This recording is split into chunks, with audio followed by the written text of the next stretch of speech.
Picture the Roman legionary. He stands as a monument in our collective memory, a symbol of order, a disciplined force that carved out one of the greatest empires the world has ever known. But what if that monument is built on a foundation of sand? What if the greatest army in history was also the very poison that corrupted and ultimately killed the empire from within? This is not a story about barbarian hordes. It's the story of a fatal internal flaw, a tale of how a shield became a sword turned inward. To unravel this spectacular implosion, join us on this journey through the twilight of an empire.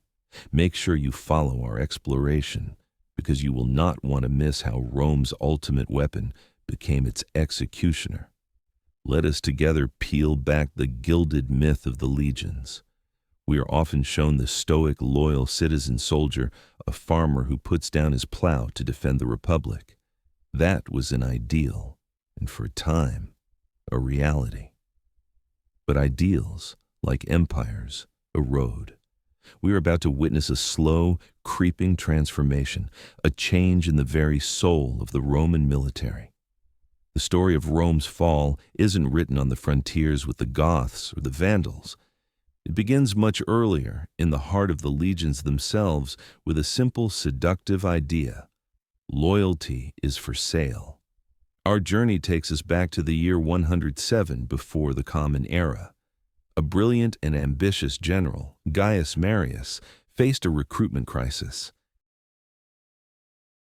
The old system, requiring soldiers to be landowning citizens, was no longer providing enough men. So Marius made a revolutionary change. He opened the legions to any Roman citizen, regardless of wealth or property. On the surface, it was a masterstroke of military pragmatism. In reality, it was a Pandora's box. These new soldiers, the landless poor, had no farm to return to. Their loyalty was not to an abstract senate or the idea of Rome. It was to the man who fed them, who led them to victory, and most importantly, who promised them a pension of land and gold upon retirement. The general became their state. We can almost feel the ground shifting beneath the Republic's feet. The legions were no longer Rome's army. They were Marius's army, then Sulla's, then Pompey's, and most famously, Caesar's. The civil wars that tore the Roman Republic apart were not an accident. They were the direct, inevitable consequence of this new reality. When Caesar crossed the Rubicon River, his soldiers followed not because they were obeying a decree from the Senate, but because they were loyal to him personally. The legions had become private armies, the ultimate political tool for any general with enough charisma and a deep enough treasury. The Republic bled to death, stabbed by the very eagles it had sent out to conquer the world. When Augustus finally brought peace, he understood the danger. He tried to put the genie back in the bottle. He professionalized the army further, created a central military treasury, and established the Praetorian Guard to protect the emperor, hoping to bind the soldiers' loyalty to the imperial throne itself. For nearly 2 centuries, this delicate balance held. The Pax Romana, the famed Roman peace, was built on this truce. But here we see a critical oversight. The fundamental problem was never solved. It was merely papered over with gold. The army was still a separate entity within the state, a beast that was being fed regularly to keep it placid. But what happens when the food runs out? We arrive now at the crisis of the 3rd century, a chaotic 50-year span where the Roman Empire nearly disintegrated. The illusion of control shattered completely. With the empire overstretched and its economy in turmoil, the legions remembered a simple truth. They held the real power. An emperor in Rome was a distant figure. The general who shared their dangers on the frontier was real.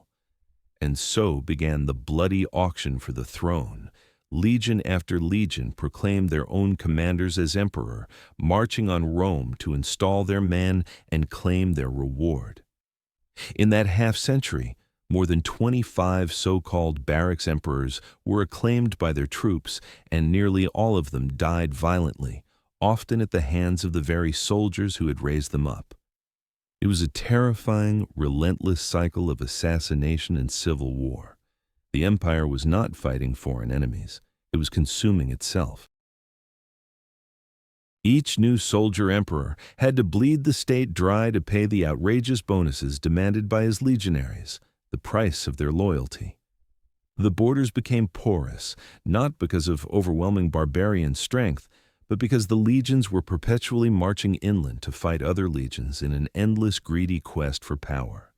The sentinels had abandoned their posts, the protectors had become the predators, and the empire was their prey. The barbarians were not breaking down the gates of Rome. They were simply walking through doors left wide open by soldiers who had long forgotten what they were supposed to be guarding. The storm of the 3rd century has passed, and if we listen closely, we can almost hear the empire taking a shallow, ragged breath. The civil wars have subsided not into peace, but into a state of profound exhaustion. The fields lie fallow, not for lack of fertile soil, but for the lack of Roman hands to work them. Generations of sons, fathers, and brothers, the traditional backbone of the legions, were sacrificed on the altar of imperial ambition, killing other Romans for a general's promise of gold. The very wellspring of recruitment had been poisoned with fratricidal blood. Now, let us walk the frontiers of this weary empire in the 4th century. The old stone forts are still there, the eagle standards still fly, but the faces looking out from the battlements have changed. Here, we witness a quiet, desperate revolution, born not of strategy but of necessity. The emperors, beginning with Constantine the Great, needed soldiers. They needed them desperately to man the long, porous borders of the Rhine and the Danube. Since Romans were in short supply, they looked across those very rivers for a solution. They began to hire the enemy to be the guard. Goths, Franks, Vandals, men from the very tribes that had been a constant threat, were now offered Roman gold and Roman grain to wear Roman armor and defend Roman territory. It seemed like a clever fix, a way to turn a problem into a resource. What we are actually seeing is the state beginning to contract out its own survival. The legion, once the proudest expression of Roman identity, was becoming a multinational corporation of violence, its shares held by the highest bidder. Let us step inside a typical garrison along the German frontier around the year 370. The air is thick with the smell of wood smoke and the sound of a dozen dialects. A unit commander, perhaps a Goth with intricate tattoos and a heavy torque of gold around his neck, shouts orders in a pidgin Latin that would make Cicero weep. His men are a motley crew. Some wear the segmented armor of the classic legionary, but others prefer their own chainmail and stout leather trousers. Their loyalty is not to the distant purple-clad figure in Milan or Ravenna. It is to this man, their chieftain, their patron. He is the one who negotiates their contracts, ensures their pay arrives, and leads them into battle.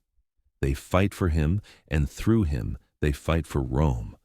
But that second part is a detail of employment, not a matter of the heart.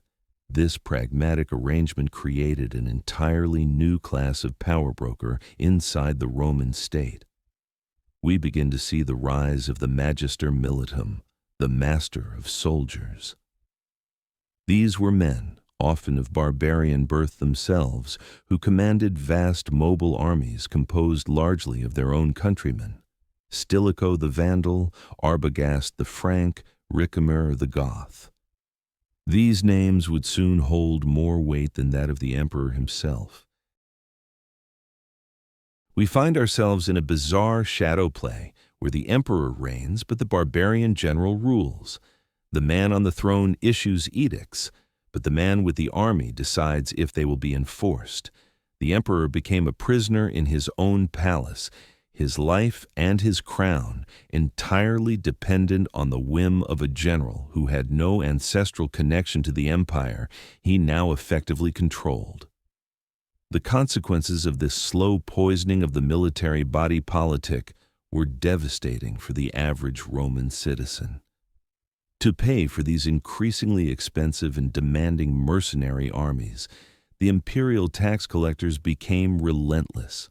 Small landowners were squeezed until they had to abandon their farms, often fleeing to the protection of a powerful aristocrat, or even into the barbarian-held territories where life was, ironically, sometimes easier.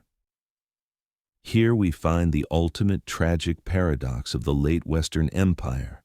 Its citizens were being bled dry to pay for foreign soldiers who were hired to protect them from other foreigners.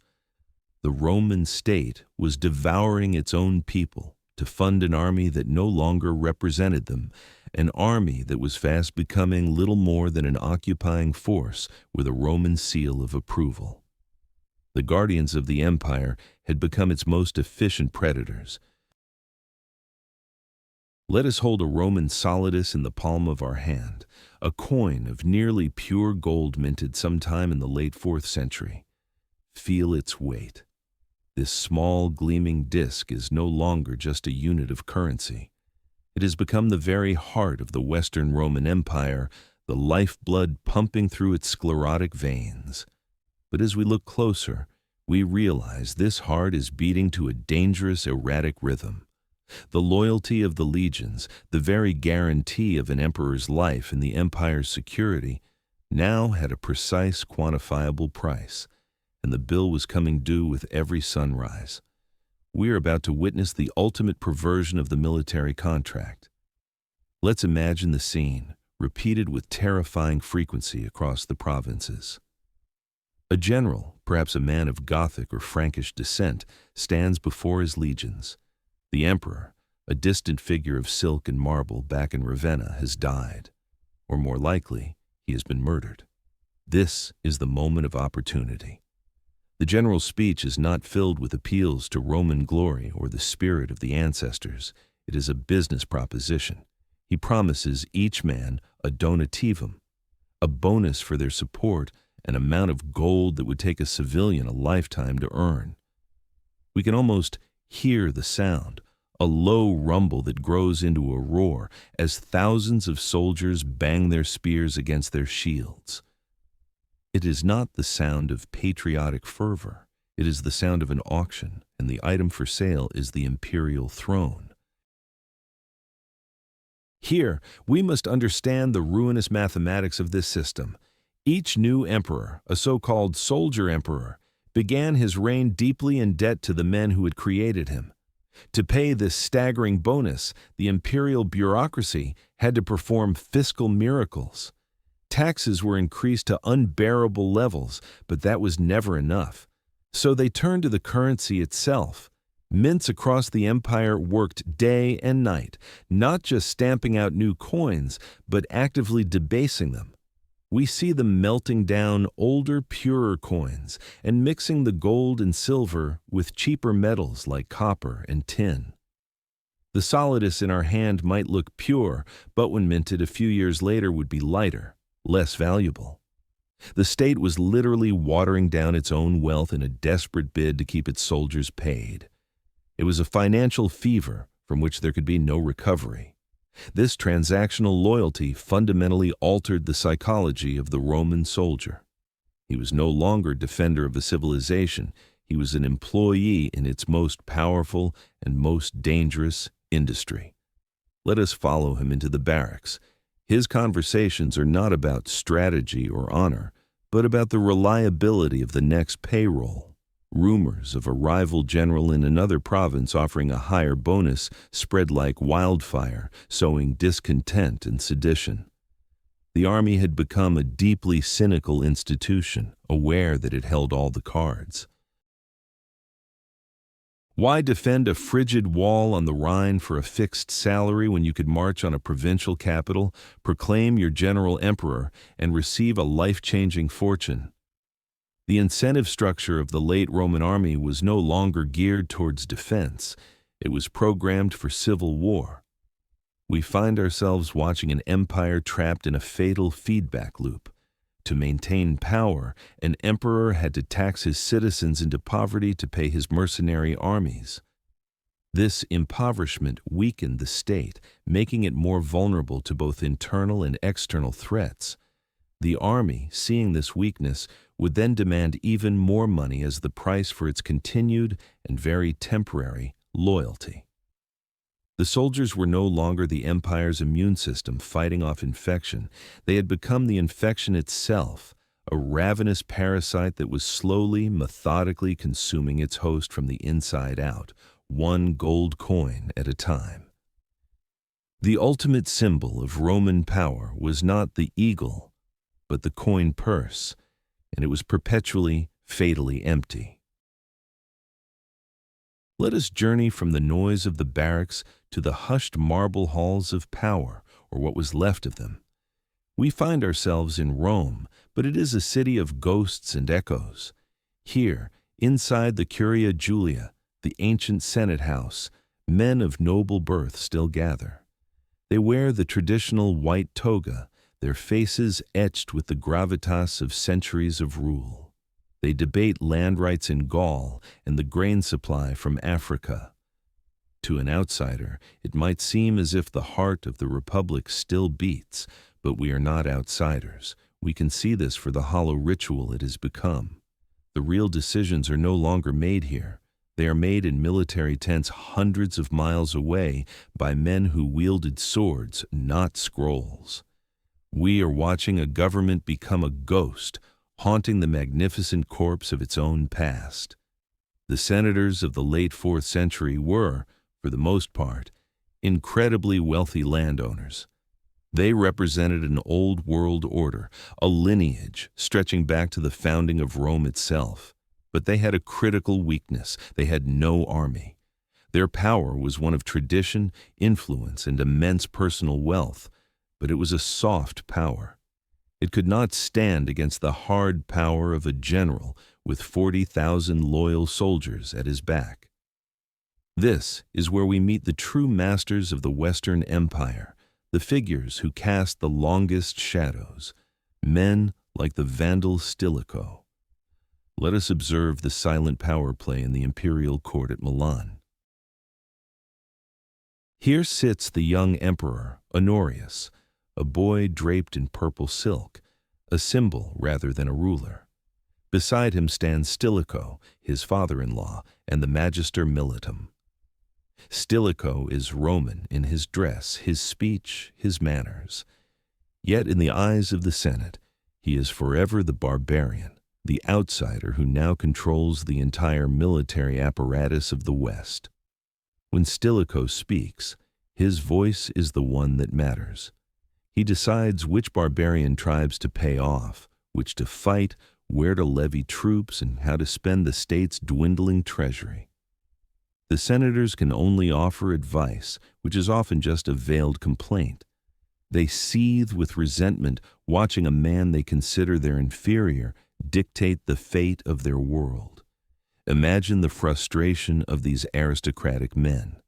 They believed that birth, education, and a deep connection to Roman tradition gave them the right to rule. Yet they were constantly outmaneuvered by generals who understood a simpler, more brutal form of politics.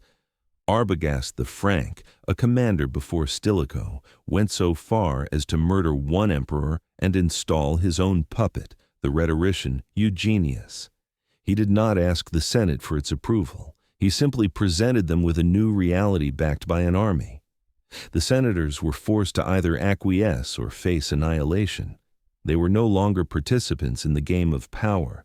They were merely spectators and increasingly victims. This shift was absolute. The generals were not just soldiers anymore.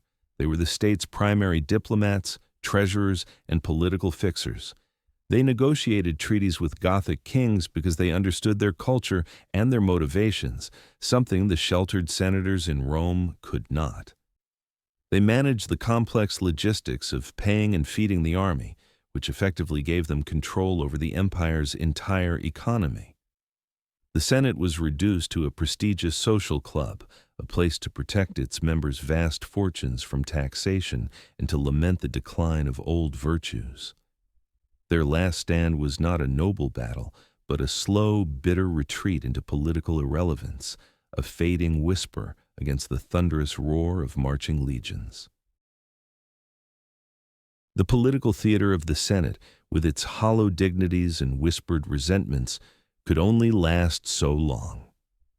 Eventually, the curtain falls, and the brute reality waiting in the wings takes center stage. Let us now travel north from Italy to the city of Vienne in Gaul in the year 392. Here we find the young Western Emperor Valentinian II, a man who wears the purple but holds no power. He is a gilded hostage, and his warden is his own top general, the Frankish commander Arbogast. The tension between them, a silent war of glares and clipped commands, has reached its breaking point. Then, one morning, the emperor is found hanging in his chambers. Arbogast claims it was a suicide born of despair. The court in the east whispers a different word: murder. Here we have the perfect storm, the inevitable result of a state that has outsourced its muscle. Arbogast is the supreme military authority in the West, but he carries a fatal flaw in the eyes of the Roman elite. He is not a Roman, he is a barbarian, and the imperial throne is beyond his grasp. So he does what any good kingmaker does. He finds himself a king. He selects a man named Eugenius, a respected Roman scholar and administrator. We are witnessing a grimly familiar play. The general provides the army, the new emperor provides the legitimacy, a respectable Roman face for a military coup. Arbogast hopes this will placate the Senate and be accepted by his counterpart in the East, the powerful Emperor Theodosius. He has badly miscalculated. From his capital in Constantinople, Theodosius sees this for what it is, an intolerable act of rebellion. A barbarian general cannot be allowed to murder one emperor and appoint another. More than that, Eugenius was proving dangerously tolerant of the old pagan traditions, a direct challenge to Theodosius's fiercely orthodox Christianity. And so, the chess pieces are set for the final devastating civil war of the United Roman Empire. For 2 years, preparations are made. Theodosius gathers a vast army from the eastern provinces, its ranks swollen with 10,000 Gothic federates under their own chieftains. In the west, Arbogast and Eugenius strip the Rhine frontier of its garrisons, calling every available soldier south to face the coming storm. We are watching the empire's schizophrenia in action as its two halves prepare to bleed each other white. Let us stand together on the slopes of the Julian Alps in September of the year 394. Below us, on the plains beside the Frigidus River, 2 of the largest armies the world has ever seen are arrayed for battle. We see Visigoths fighting for the Christian Emperor Theodosius against Franks fighting for the pagan-tolerant Eugenius. We see Roman legionaries on one side preparing to charge Roman legionaries on the other. This is the endpoint of a century of military decay. The legions are no longer a shield for Rome. They are simply the deadliest weapons in a dynastic struggle, wielded by ambitious men. The battle is a horrific 2-day slaughter. On the first day, Arbogast's forces hold the mountain passes, inflicting catastrophic losses on Theodosius's Gothic vanguard. It seems victory for the West is assured. But then, something extraordinary happens. A freakish, violent wind, the Bora, roars down from the mountains directly into the faces of Arbogast's army. It blinds them with dust and turns their own arrows back against them. Theodosius's men, seeing a sign of divine favor, rally and charge. The the Western army breaks and scatters. In the aftermath, Eugenius is captured and executed. Arbogast, seeing no escape, falls on his own sword. Theodosius is now the sole ruler of the Roman world, the last man to ever hold that title. Yet as we survey the blood-soaked field, we see not a victory, but a funeral. The best and bravest soldiers of both the East and the West lie dead. The empire is whole again, but it has been mortally wounded by its own hand, its frontiers left naked, and its treasury empty. This final convulsive civil war did not save Rome. It merely set the stage for its final act of collapse. The silence that fell over the Frigidus River was not the silence of peace, but of exhaustion. Theodosius had won his total victory, but the empire he now ruled alone was a fragile, hollow thing. We are left with the ghost of a unified Rome, a political phantom that would vanish just months later with the emperor's death in the year 395.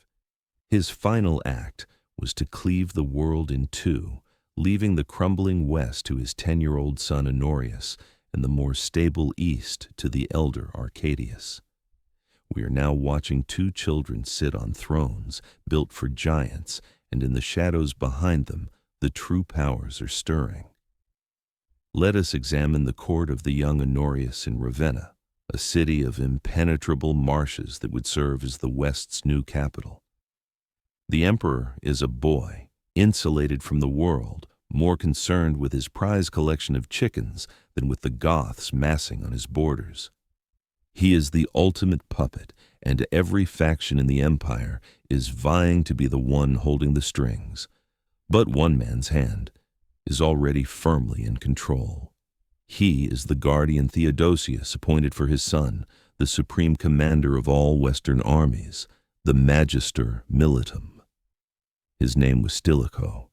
He was a Vandal. Here we witness the paradox of the late empire in a single man. The fate of Rome now rested entirely on the shoulders of a barbarian. Stilicho was a brilliant general, perhaps the last great one the West would ever produce. He was Roman in everything but blood, a master of strategy and logistics. For over a decade, he is the indispensable man, the only one who can hold the collapsing frontiers together.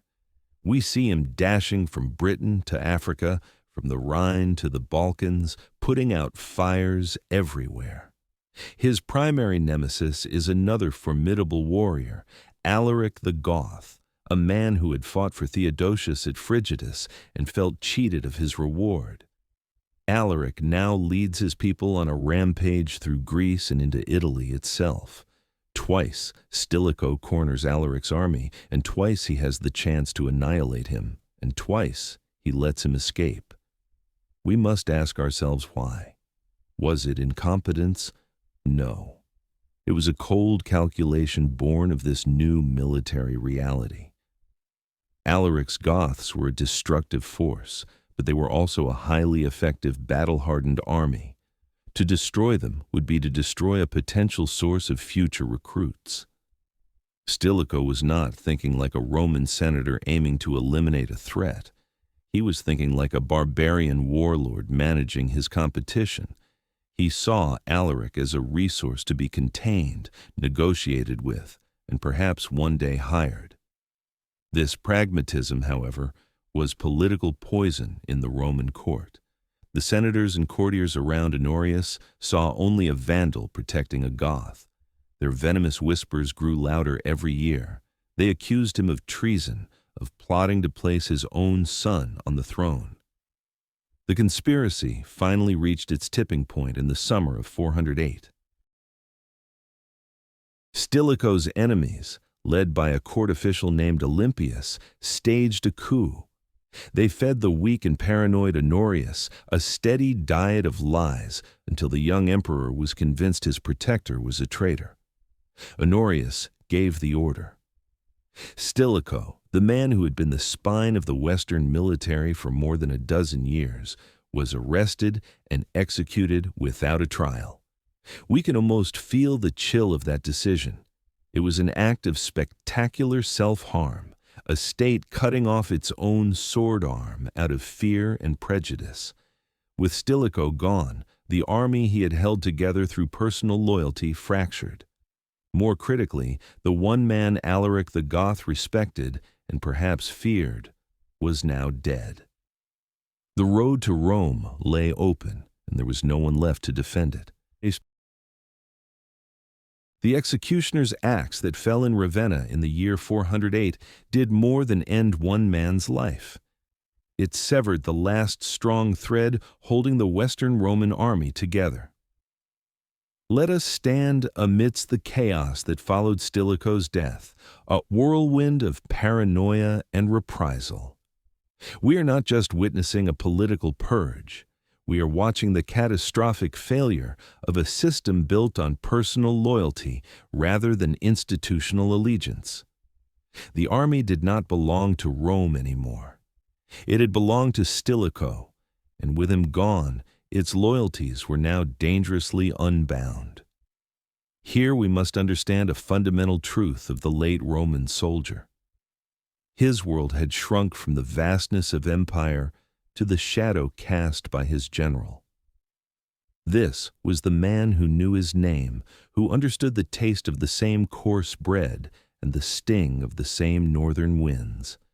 He was the one who personally promised the bonus of gold after a victory, who led the charge not from a distant palace, but from the front line, his own helmet and sword a familiar beacon in the chaos of battle.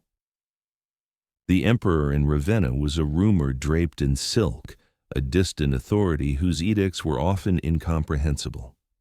The general was a walking, breathing reality, a provider and a protector. In the fevered aftermath of Stilicho's execution, the paranoid court of Honorius made a disastrously foolish decision. An order went out to hunt down and massacre the families of the barbarian troops, the foederati, who had formed the core of Stilicho's army. We can only imagine the horror, women and children butchered in the very Roman towns they were supposed to be protecting. It was an act of political purity that amounted to military suicide. The news spread like fire through the garrisons. For these Gothic and Vandal soldiers, this was not a political disagreement. It was the ultimate betrayal. Their personal pact with Rome, embodied by their loyalty to Stilicho, was broken in the most brutal way imaginable. They did not flee as refugees. They marched as avengers. We now see an exodus that sealed the fate of Italy. Nearly 30,000 soldiers, men hardened by battle and trained in Roman tactics, abandoned their posts. They crossed the Alps in a torrent of righteous fury and offered their swords to the one man who would welcome them, Alaric the Goth. In a single, senseless act of cruelty, the Roman government had gutted its own army and delivered a veteran fighting force directly into the hands of its greatest enemy. Alaric's roving warband was instantly transformed into a powerful, disciplined army, one that now burned with a personal hatred for the regime in Ravenna. This is the cult of the commander reaching its tragic conclusion. The loyalty these men felt was so intensely personal that its betrayal could not be forgiven. They had pledged their faith to a man, not an idea. When the agents of that idea murdered their leader and their families, the idea itself became the enemy. The eagle standards they once carried were now symbols of a treacherous paymaster. As Alaric turned his reinforced army south towards the heart of Italy, towards the ancient city of Rome itself, he was followed by men who knew every Roman road, every Roman tactic, and every weakness in the Roman defenses. The true horror was not that the barbarians were at the gates. It was that the men who were supposed to be manning the walls had already in their hearts switched sides, waiting for a new master to reward them for opening the door. The army that marched south through Italy in the autumn of 408 was something new and terrible. Let us walk beside its columns. We see the familiar glint of Roman helmets and the disciplined lines of legionary formations. But a closer look reveals the truth. These are the faces of Goths, of Vandals, of men from a dozen tribes, their eyes burning with a cold fire that was not there before. They march in Roman gear, using Roman tactics, on Roman roads, but their purpose is now entirely un-Roman. It is the purpose of vengeance. These are the men who had served Stilicho, and their loyalty, bought with gold and bound by oaths to him, has now been repurposed by betrayal into a weapon aimed at the heart of the empire that had murdered their families. We are witnessing the empire's greatest strength turned into its most lethal vulnerability. Alaric the Goth now commanded not just a tribal warband, but an army of insiders. His new soldiers knew the location of every grain storehouse, the state of repair of every provincial bridge, and the political disposition of every local magistrate. They were the system's disaffected antibodies, now guiding the infection to the most vital organs. While this ghost army moved with terrifying purpose, the imperial court in Ravenna remained a theater of the absurd. Honorius and his new circle of advisors, having purged the government of anyone competent, congratulated themselves on their Roman purity. They issued edicts, debated appointments, and sent frantic, unheeded messages, all from the safety of their swampy refuge, behaving as if the approaching army was a mere administrative problem that would resolve itself. Let us follow Alaric's strategic masterstroke. He ignores the fortress of Ravenna. Why break his army against its walls when the true prize lay elsewhere? He marches past, his intentions clear, heading for the one target that was both symbolically potent and militarily soft: the city of Rome itself. For the first time in 6 centuries, a hostile army stood before the Aurelian walls. We can feel the seismic shock of this moment. The citizens of Rome, accustomed to seeing their city as the eternal, untouchable center of the world, now stared out from the battlements at a familiar nightmare. They saw Roman shields and Roman eagles in the hands of the enemy. The very symbols of their security were now arrayed for their destruction. Inside the city, we find a population gripped by panic and then by hunger. Alaric did not need to launch a bloody assault. He was a patient man. He simply sealed the arteries of the city, blocking the Tiber River and all 13 major roads. The endless supply of grain from Africa ceased. The markets emptied. Famine, the great leveler, began its silent, methodical work. Within weeks, the proud capital was starving. The Roman Senate, the same institution that had plotted against Stilicho and celebrated his death, was now forced into the ultimate humiliation. They had to send an embassy out to the Gothic camp to beg for terms from a man they considered an uncivilized savage. The scene of this negotiation is where our story truly crystallizes. The Roman envoys tried to bluff, warning Alaric that the city's population was numerous and would fight with the courage of despair. Alaric, we are told, simply laughed. "The thicker the hay," he replied, "the easier it is to mow." He then laid out his price for lifting the siege. It was not a demand for territory or titles. It was a bill. He demanded all their gold, all their silver, all their valuable household goods, and every slave of barbarian origin. When the desperate envoys asked what he would leave the citizens, he gave a single chilling reply: their lives. To meet this price, the city was stripped bare. Bronze and gold statues of the old gods and heroes were pulled from their pedestals and melted down. The wealth of 1,000 years of conquest was handed over to avert a sack. Rome had not been defeated in battle. It had been foreclosed on by the army it could no longer afford to pay. The treasures of Rome, a city's ransom in gold and silver, trundled north in Gothic wagons, leaving behind a silence heavier than any defeat. This was not the aftermath of a glorious battle, but the quiet of a patient who has paid the surgeon with his own lifeblood, only to be told the sickness remains. While the citizens of the ancient capital counted what little they had left, we must turn our gaze from this public humiliation to the seat of power itself, to the marble corridors of Ravenna. For here, another kind of transaction, far older and more insidious, was playing out. We are about to meet the original masters of the loyalty auction, the emperor's own protectors, the Praetorian Guard. Let us step inside the imperial palace. The air is still, thick with paranoia. Here we find men clad in immaculate white tunics, edged with the regal purple that gave them their name. They carry no scars from frontier battles against Picts or Franks. Their hands are soft, their faces clean-shaven. These are not the hardened soldiers of the legions we have met before. They are a different breed entirely. For centuries, the Praetorians had been the emperor's shadow, his personal shield. But we see now that a shield held close enough can easily become a cage. Their primary function was no longer defense of the emperor's body, but the preservation of their own privileged position. Here we witness a far more subtle and devastating form of corruption. The Praetorians understood power not as something won on a battlefield, but as a commodity traded in whispers.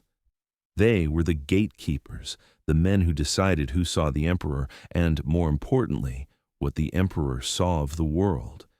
It was their voices, calm and reasonable, that had helped poison Honorius against Stilicho. We can almost hear them planting the seeds of doubt, framing the Vandal general's military pragmatism as barbarian treachery. Why?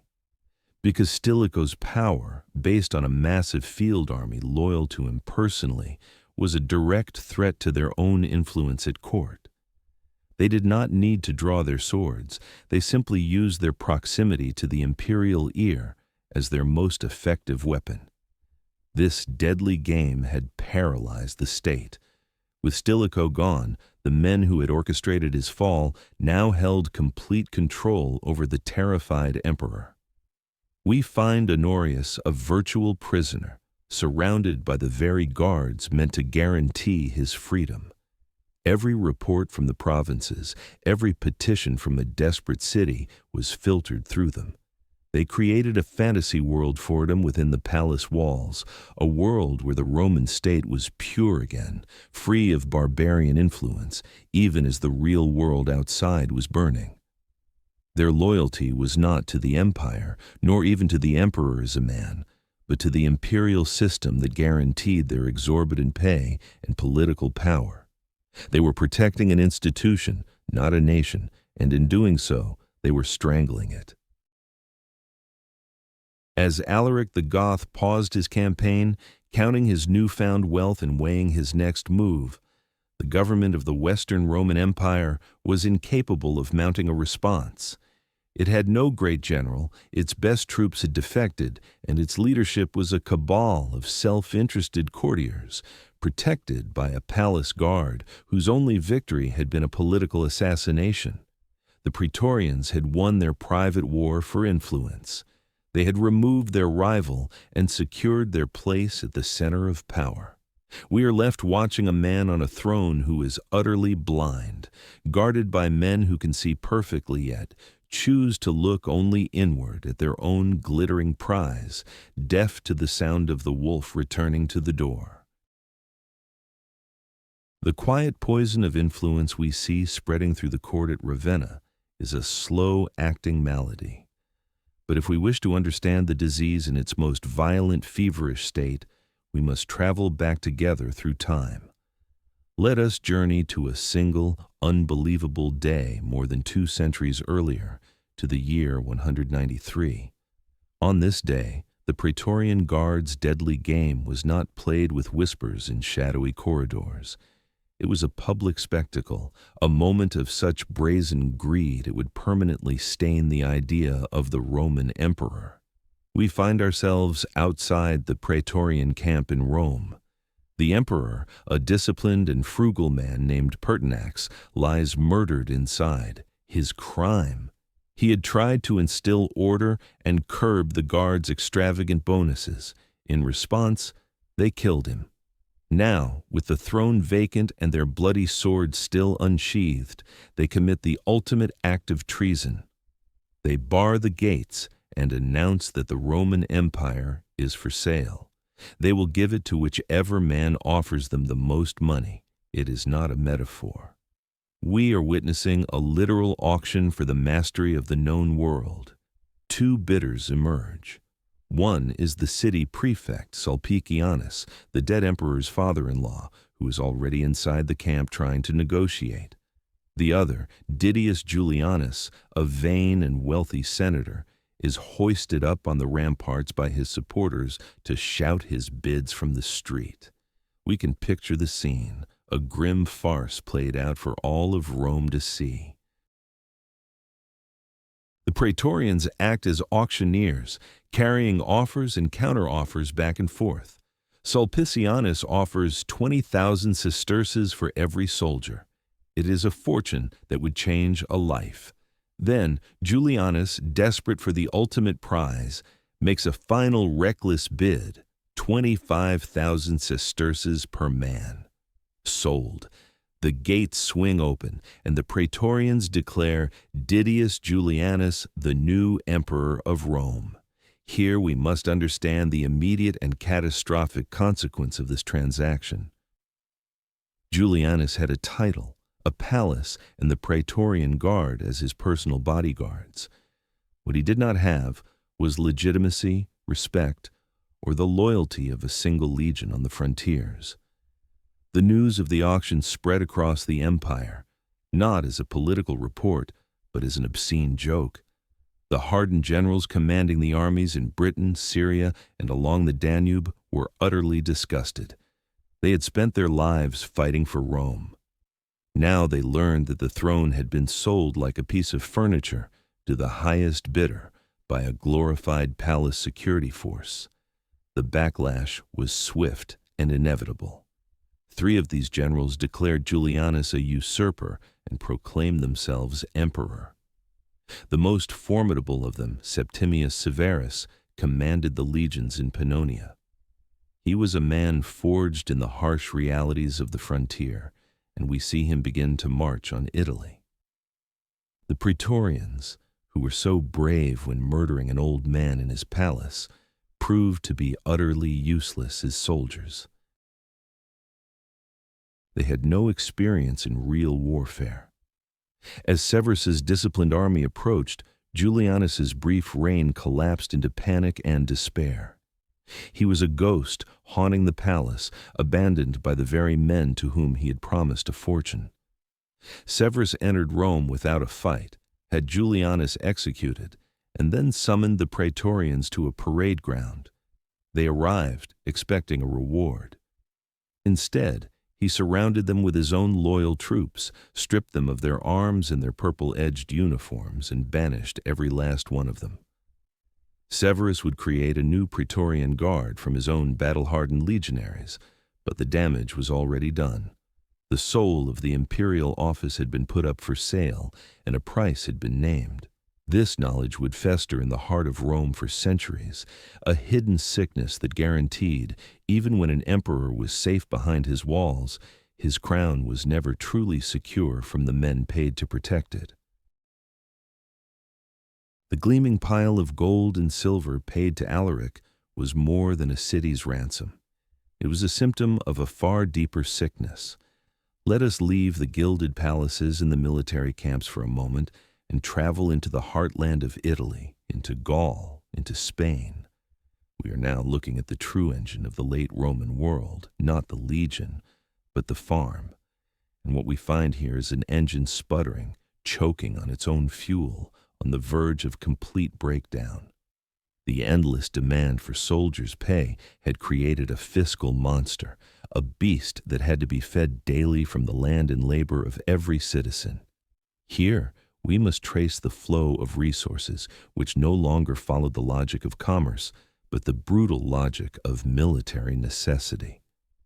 With the currency debased and unreliable, the state had reverted to a more primitive form of economics. It demanded its taxes not just in coin, but in kind. We are talking about the annona militaris, a vast state-sanctioned requisition of everything the army needed to function. Every year, imperial agents, figures more feared than any barbarian, would descend upon the provinces. They came with ledgers and soldiers, demanding quotas of grain, wine, oil, leather for boots, and iron for swords. This was not taxation as we know it. It was a harvest of an entire economy for the benefit of one institution. Let us imagine we are a farmer in southern Gaul in the early 5th century. Your family has worked this land for generations, but you no longer work for yourself. You work for a distant, insatiable army. A significant portion of your crop is taken before it even reaches the market. The price you get for the remainder is suppressed by a government that also controls the major buyers. If you cannot meet your quota, your land can be seized. There is no appeal. We see men like this across the empire facing a simple, devastating choice: stay and be ground into poverty, or abandon the land their ancestors cleared and defended. Millions chose to flee. They became squatters on the vast estates of the super-wealthy, trading their freedom for a scrap of protection from the tax collector. This created the great hollowing out of the Western Empire. The tax base, the foundation of small and medium landowners who had been the strength of the Republic, was systematically destroyed. As more people abandoned their farms, the tax burden on those who remained grew even heavier, accelerating the cycle of collapse. We are witnessing the state literally eating itself alive. It needed a powerful army to protect itself from external threats, but the very cost of that army was creating a desert within its own borders. The government of Ravenna was trying to keep a house warm by burning its own floorboards. The ultimate irony is that the soldiers themselves, the supposed beneficiaries of this system, were often the sons of the very farmers being ruined. A young man, seeing no future on the family farm, would enlist in the army for the promise of regular pay in food and coin, thereby becoming a part of the machine that was crushing his own family. The Roman army was no longer a shield protecting a prosperous society. It had become a protection racket, and its chief victim was the Roman people. The empire was not falling to barbarians. It was collapsing under the crushing weight of its own payroll. To understand the catastrophe that was about to unfold, we must first understand the man who held it at bay. Let us look closely at this singular figure, Flavius Stilicho, for in him we find the ultimate contradiction of the late Western Empire. He was the state's protector, its most brilliant military mind, and its most hated outsider. He was a man who stood with one foot in the Roman world of politics and order, and the other in the barbarian world of clan loyalty and the warrior's code. For 13 years, he would be the glue holding a shattered vase together. We can almost see him walking through the halls of the imperial palace in Milan, a towering figure whose physical presence alone dwarfed the native Roman courtiers. He was a Vandal, son of a cavalry officer, but he had risen through the ranks on pure, undeniable talent. He dressed in the finest Roman silk, spoke flawless Latin and Greek, and married Serena, the favorite niece of the Emperor Theodosius himself. His own daughter, Maria, was wed to the young Emperor Honorius. By every measure, he had assimilated completely. Yet for the ancient senatorial families, for the whispering eunuchs and ambitious bureaucrats of the court, his blood was a permanent stain. He was never truly one of them. He was simply the necessary monster they could not yet afford to kill. Let us follow him in the years after 395. The empire is beset on all sides. A massive invasion of Goths under Radagaisus pours into Italy. Rebellions flare up in Britain and Africa. Alaric and his Visigoths are a constant moving threat. Stilicho is a whirlwind of motion, a master of logistics and rapid response. We see him gathering troops from the Rhine frontier, leaving it dangerously thin to confront Radagaisus's horde near Florence. He encircles and starves them into submission in a brilliant campaign that saves Italy from utter devastation. He defeats Alaric in battle not once, but twice, at Pollentia and Verona, driving him from the peninsula. He seems to be everywhere at once, the sole pillar supporting a collapsing roof. But here we find the source of the poison that would ultimately bring him down. Stilicho's victories were never total. He did not believe in annihilation. He understood, as the courtiers in Ravenna could not, that the barbarian tribes were not a monolithic evil to be eradicated. They were a permanent feature of the world, a vast reservoir of manpower that could be fought, paid, or recruited. After defeating Alaric, he made a deal with him, seeking to use the Visigoths as Roman foederati in his own strategic plans. To the senators in Rome, this was incomprehensible. It was consorting with the enemy. They could not see the strategic chess game he was playing. They saw only a Vandal making pacts with a Goth at Roman expense. His greatest triumph would also seal his fate. On the last day of the year 406, with the Rhine frontier stripped of its best troops for his campaigns in Italy, a vast confederation of Vandals, Alans, and Suebi crossed the frozen river into Gaul. It was an unstoppable torrent, an invasion that would permanently sever Gaul from imperial control. Stilicho's enemies now had their ultimate weapon against him. It did not matter that he had saved Italy. It only mattered that his actions had, in their eyes, led to the loss of a vital province. The man who had saved the West from its enemies was now seen as the greatest enemy within. The shield had become so large and so effective that the emperor it protected could no longer see the world, only the shadow of the man holding it. The loss of Gaul was not an event. It was a diagnosis. It told the world that the central nervous system of the Western Empire was dead. The frantic messages sent from Ravenna were now just phantom signals, twitching in a limb that no longer felt a connection to the brain. In the vacuum of power left by Stilicho's execution, we see the empire's body begin to break apart, each province now forced to fend for itself. And in these isolated pockets of Roman authority, a desperate and familiar instinct took hold. If the center cannot provide an emperor, we shall make one of our own. Let us cross the turbulent waters of the Channel to the province of Britannia. For decades, it has been a Roman island in a sea of encroaching chaos, watching the Saxon longboats multiply along the eastern shores like splinters of a coming nightmare. The legions stationed here feel utterly abandoned. Their pay is sporadic, their reinforcements non-existent, and the news from the continent speaks only of a boy emperor in Italy cowering behind marshlands. We find here an army gripped by a potent combination of fear and ambition, a garrison that has concluded it is its own sovereign state. In the year 407, in a desperate attempt to create leadership, the British legions had already acclaimed and then quickly murdered 2 would-be emperors in a matter of months. They were searching for a savior, a name that carried the weight of destiny. And so, in a moment of pure political superstition, they found him.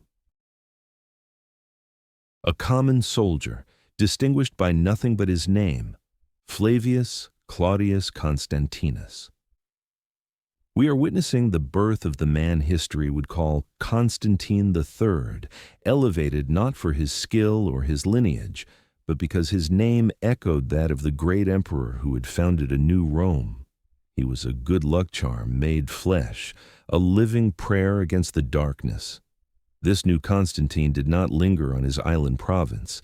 He understood that to be a Roman emperor, one must command a piece of the Roman heartland. Gathering the best troops from the British garrisons, he crossed into Gaul. We see him landing not as a mere usurper, but as a contender, a man ready to do the job Honorius could not.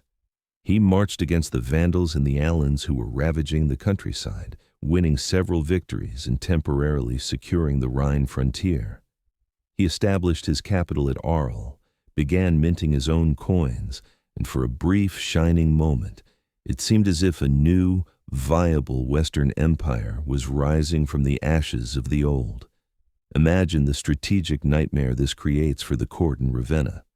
They are besieged by Alaric in Italy, while a rival Roman emperor, who is actually succeeding in defending a province, consolidates his power in Gaul. Honorius's government was now forced to fight a war on two fronts, both of them internal. The enemy was no longer a simple barbarian horde. It was a competing Roman government with its own legitimate-looking emperor and its own battle-hardened army. The state dispatched a force under the command of Sarus the Goth, one of Stilicho's former rivals. The result was a grotesque spectacle, a Gothic general leading a Roman army to fight a Roman usurper's army, which itself contained barbarian mercenaries for control of a province overrun by other barbarians. The greatest threat to a Roman legion was no longer a tribe from across the river. It was now another Roman legion marching down the road. While the Roman military machine was busy consuming itself, locked in a grim ballet of civil war in the fields of Gaul, the man they had all but forgotten was watching from the sidelines. Alaric the Goth was a patient man, but his patience was a finite resource. The ransom he had extracted from Rome had filled his treasury, but it had not solved his fundamental problem.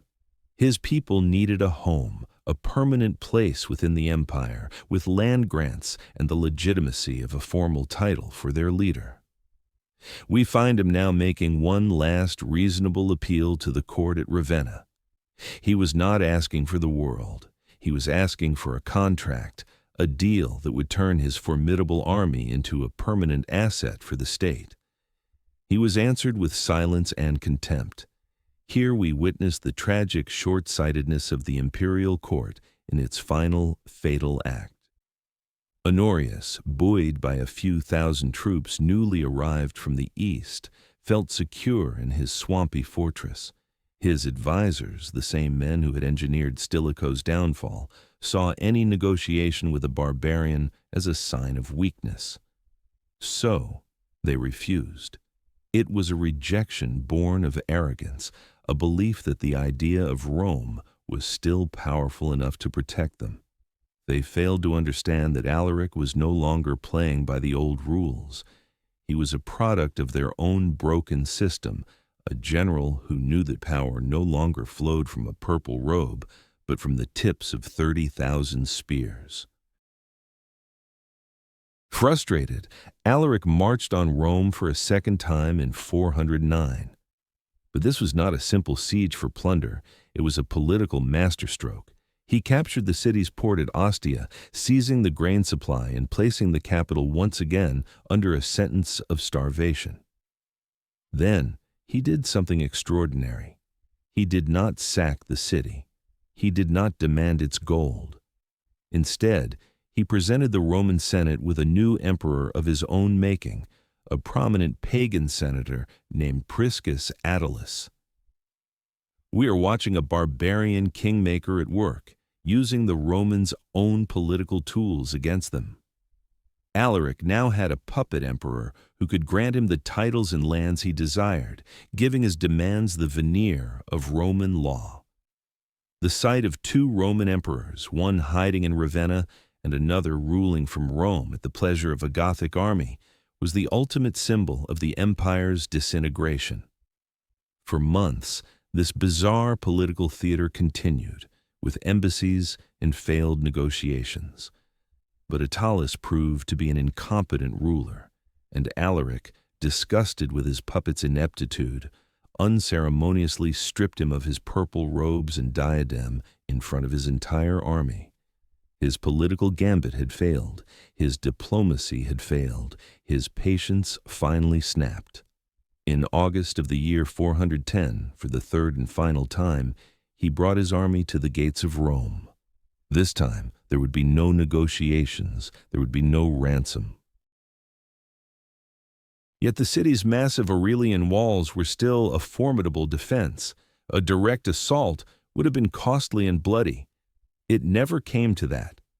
On the night of August 24th, the Salarian gate swung open. History does not give us the name of the traitor, only the result. We are left to imagine who it was. A group of Gothic slaves inside the city, loyal to their kinsmen outside, starving citizens who believed any master was better than the famine and neglect imposed by Ravenna. The answer is lost, but the truth is clear. Rome was not conquered. It was unlocked. The sack that followed lasted 3 days. By the standards of the age, it was a restrained affair. Alaric had ordered his men to spare the great churches and to avoid the wholesale slaughter of the population. But the psychological blow was absolute. For the first time in 800 years, the Eternal City had fallen to a foreign enemy. The wound was not to the city's body of stone and marble, but to its soul, a mortal injury to the very idea of Roman invincibility. The news of Rome's fall traveled not as a single thunderclap, but as a slow creeping chill across the provinces. Let us follow that chill north, across the Alps and the Channel, to the fog-shrouded shores of Britannia. Here, the sack of the mother city was not a surprise, but a final whispered confirmation of what they already knew in their bones. They were alone. The legions Constantine III had taken to Gaul were never coming back. We can picture the last Roman administrators packing their scrolls and insignia, taking the last ship south, leaving the Romano-British peoples to face the sea wolves, the Picts, and their own uncertain future. The Emperor Honorius would soon send them a letter, a formal release from their bonds of loyalty, telling them to see to their own defense. It was not an act of liberation. It was the empire's official, written admission of its own impotence, a final, fading fingerprint on a province it had held for nearly 4 centuries. Now let us turn our gaze to the fractured continent. The Vandals, Alans, and Suebi, the great wave that had crossed the Rhine in 406 while Stilicho's armies were busy in Italy, were no longer a roving horde. They were putting down roots. We are witnessing the birth of new kingdoms in the ruins of the old order. Spain and southern Gaul, provinces that had been Roman for longer than the United States has been a country, were now a patchwork of barbarian settlements. This was not a story of epic conquest against a valiant defense. It was a story of squatters moving into a grand abandoned house. The imperial government was so consumed by its own civil wars, fighting usurpers like Constantine III, that it had no men to spare to evict the newcomers. The empire was not being conquered from without. It was being dissolved from within. The final mortal blow, however, would come not from the cold forests of Germany, but from the sun-baked plains of North Africa. This was the empire's breadbasket, the source of the grain that fed the capital and paid the armies. In the year 429, the Vandal people, led by their cunning king Gaiseric, crossed the Strait of Gibraltar. We find here the ultimate expression of Rome's self-destructive tendencies. Gaiseric was allegedly invited over by a Roman governor, Bonifacius, who was locked in a political power struggle with a rival back in Italy. A Roman general had called the wolves into the sheep pen to settle a personal score. The Vandals seized the province, and with it, the empire's food supply. They soon built a fleet and became masters of the Mediterranean. The loss of Africa was not a wound. It was a verdict.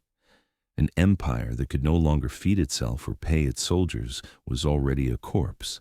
It just did not know it yet. We have now followed this long, slow decay to its inevitable conclusion. We began our journey with the citizen farmer, a man who fought for his own land and his own republic.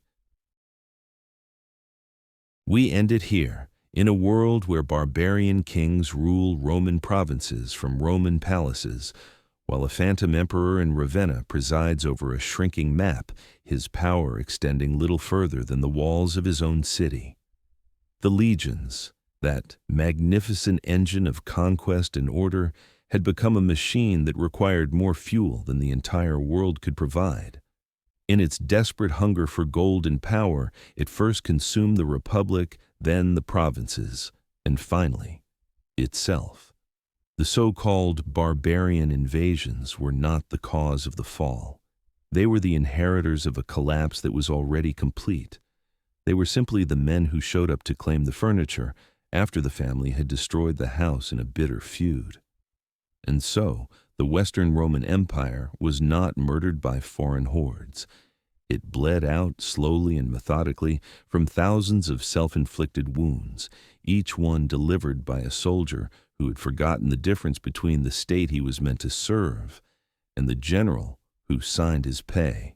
This leaves us with a question that echoes through history, a question that every great power must eventually ask itself.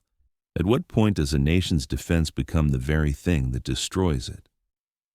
Let us know your thoughts in the comments below. Our journey through the mistakes of the past is far from over. To ensure you do not miss our next investigation, be sure to subscribe and join our community of fellow explorers.